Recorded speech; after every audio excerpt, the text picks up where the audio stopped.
What is a metal? Well, a metal is an element from the periodic table. Metal is found in ore in rocks. In fact, these are the countries that some of these elements come from.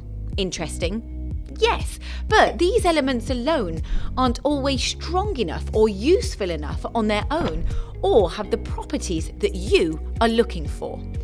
We therefore need to do something to produce an alloy or a steel, which is often a much stronger, stainless or corrosion-resistant material.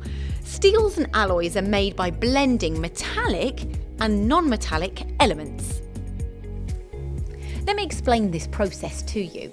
As an example, let's make a complex stainless steel such as F55 Super Duplex.